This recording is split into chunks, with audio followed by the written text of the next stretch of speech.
Assalamualaikum warahmatullahi wabarakatuh. Halo teman-teman, saya Lesti Oktiani Putri dari kelas 1A PGSD UPI Kampus Cibiru. Nah, saat ini saya akan menjelaskan sedikit yang saya ketahui mengenai benda-benda yang termasuk najis.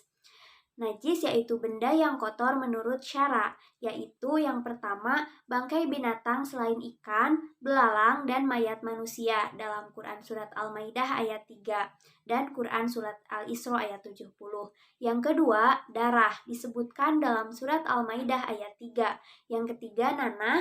Yang keempat, segala benda yang keluar dari dua jalan atau tempat buang air kecil dan tempat buang air besar. Semua itu najis selain sperma atau mani. Yang kelima, anjing dan babi.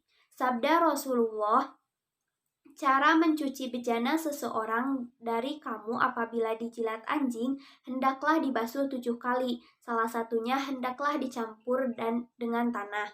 Hadis riwayat Muslim.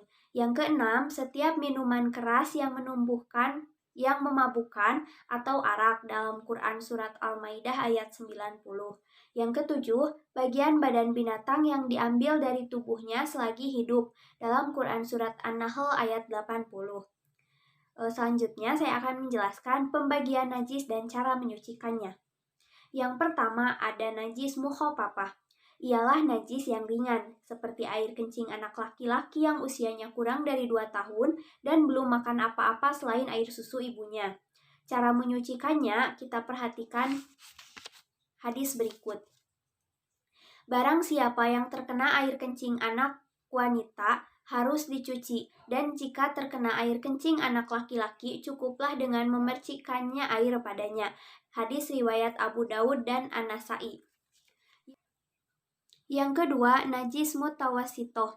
Ialah najis yang sedang, yaitu kotoran manusia atau hewan seperti air kencing, nanah, darah, bangkai, minuman keras, seperti arak, anggur, tuak, dan sebagainya, selain dari bangkai ikan, belalang, dan mayat manusia, dan selain dari najis yang selain tersebut dalam najis ringan yang berat. Najis mutawasitoh itu terbagi dua. Yang pertama ada najis ainiyah, yaitu najis yang bendanya berwujud. Cara menyucikannya, pertama, menghilangkan zatnya terlebih dahulu sehingga hilang rasanya, baunya, dan hilang warnanya. Kemudian baru menyiramnya dengan air sampai bersih betul.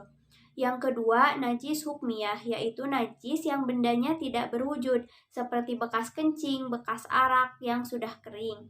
Nah, cara menyucikannya cukup dengan mengalirkan air pada bekas najis tersebut.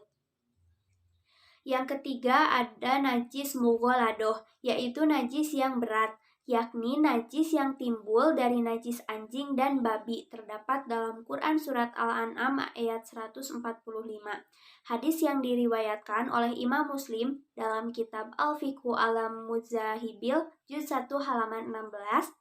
Cara menyucikannya ialah berdasarkan sabda Rasulullah Shallallahu Alaihi Wasallam, sucinya tempat perkakasmu apabila telah dijilat oleh anjing adalah dengan mencucinya 7 kali. Permulaan atau menghabiskan di antara pencucian itu harus dicuci dengan air yang bercampur dengan tanah. Hadis riwayat At-Tirmidzi. Yang kedua adalah istinja. Istinja adalah membersihkan sesuatu yang telah keluar dari suatu jalan, di antara dua jalan, kubul atau dubur, berdasarkan sebuah hadis dari Aisyah bahwasanya Rasulullah Shallallahu Alaihi Wasallam bersabda, apabila salah seorang di antara kamu pergi ke tempat buang hajat besar, maka bersihkanlah dengan menggunakan 3 batu, karena sesungguhnya dengan 3 batu itu bisa membersihkannya. Hadis riwayat Ahmad, An-Nasai, dan Abu Daud. Nah, yang ketiga, najis yang dapat dimaafkan. Yang pertama, bangkai hewan yang darahnya tidak mengalir seperti nyamuk, kutu busuk, dan sejenisnya. Yang kedua, najis yang sedikit sekali.